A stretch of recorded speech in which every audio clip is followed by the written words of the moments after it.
Baik, pada video kali ini saya akan memperlihatkan bagaimana cara mengisi rapot dengan mail merge pada Microsoft Word. Tentunya ini akan lebih mudah daripada mengisi rapot satu-satu. Pada sekolah saat ini, cara untuk mengisi rapot itu bisa dengan menggunakan aplikasi. Namun tidak semua sekolah bisa menggunakan aplikasi tersebut, bahkan ada yang belum punya. Nah, salah satu solusi yang bisa kita gunakan adalah dengan menggunakan mail merge ini, daripada kita harus mengetik rapotnya atau mengetik nilainya satu-satu. Jadi dengan menggunakan mail merge ini, kita akan repot di awal namun enak di akhir. Nah, sekarang apa itu mail merge? Mail merge itu adalah salah satu fasilitas pada Microsoft Word untuk membuat surat berantai. Nah, ini kata kuncinya, surat berantai. Apa itu surat berantai? Surat berantai itu surat yang ditujukan untuk beberapa orang. Misalnya saya mengirim surat ada ke Firman, ke Ahmad, ke Budi, Cecep. Jadi isi suratnya sama, cuman tujuannya beda-beda. Kepada yang terhormat Ahmad, yang terhormat Budi, yang terhormat Cecep.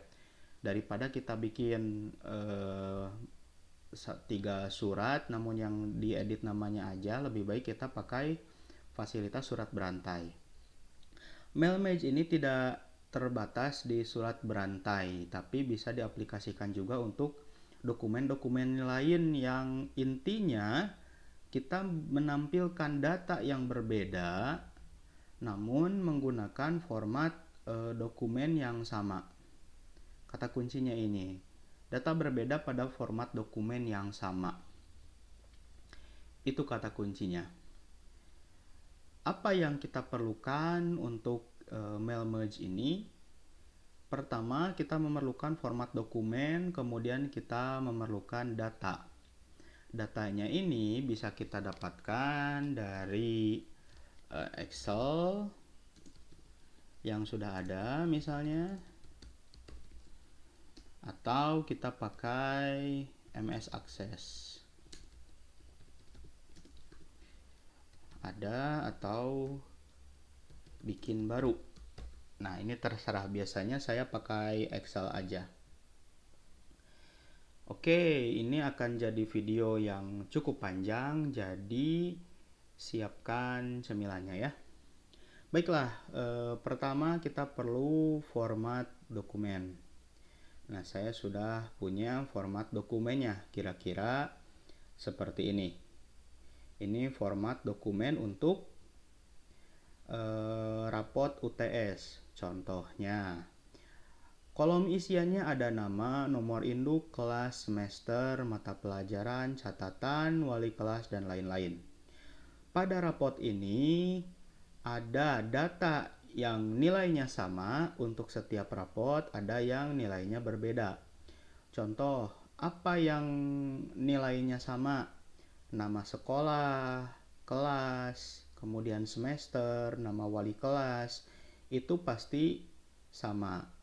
Jadi untuk data yang sama, kita isikan saja di sini langsung. Misalnya kelasnya kelas 9, semester 1. Atau ganjil, misalnya seperti itu. Nah, untuk data yang isinya berbeda, kita kosongkan. Nama, nomor induk ini akan berbeda-beda setiap anak, begitu pula dengan nilai di sini. Ada dari PKN sampai dengan seni budaya. Kemudian catatan orang tua ini pasti berbeda-beda juga. Dan di sini wali kelas. Wali kelas ini tambahan sama ya kalau wali kelas. Jadi wali kelas bisa langsung saja diisi di sini namanya. Misalnya Zakaria SPD. Contoh seperti itu. Nah, wali kelas biasanya ini ditanda tangan dan namanya langsung ditulis oleh orang tuanya sendiri ya. Mohon maaf, orang tua. Nah, ini supaya tidak terlalu banyak, Jadi saya di sini kolomnya nilai PTS aja. Nah, secara format kita sudah punya. Ini formatnya jangan lupa di save atau di save as. Kemudian langkah kedua yang harus kita lakukan adalah membuat sumber datanya yang berisi kolom-kolom yang kosong ini untuk nanti dipindahkan datanya. Nah, kita buat sebuah dokumen misalnya di Excel seperti ini. Nah, di Excel ini di baris 1 kolom 1 kita tidak perlu menambahkan judul misalnya data raport. Kita tidak perlu tambahkan seperti ini. Jadi kita cukup langsung nama kolomnya saja. Contoh sekarang di sini ada nama dan nomor induk.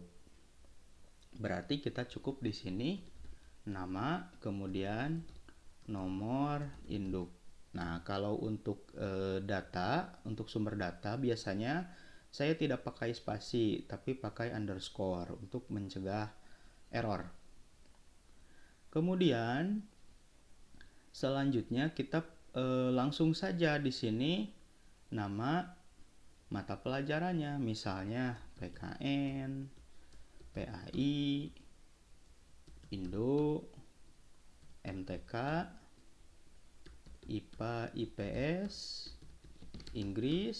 Kemudian di sini saya 2 window saja supaya terlihat. Setelah Inggris adalah PJOK. Kemudian di sini contohnya hadis, Sunda, TIK dan SBK.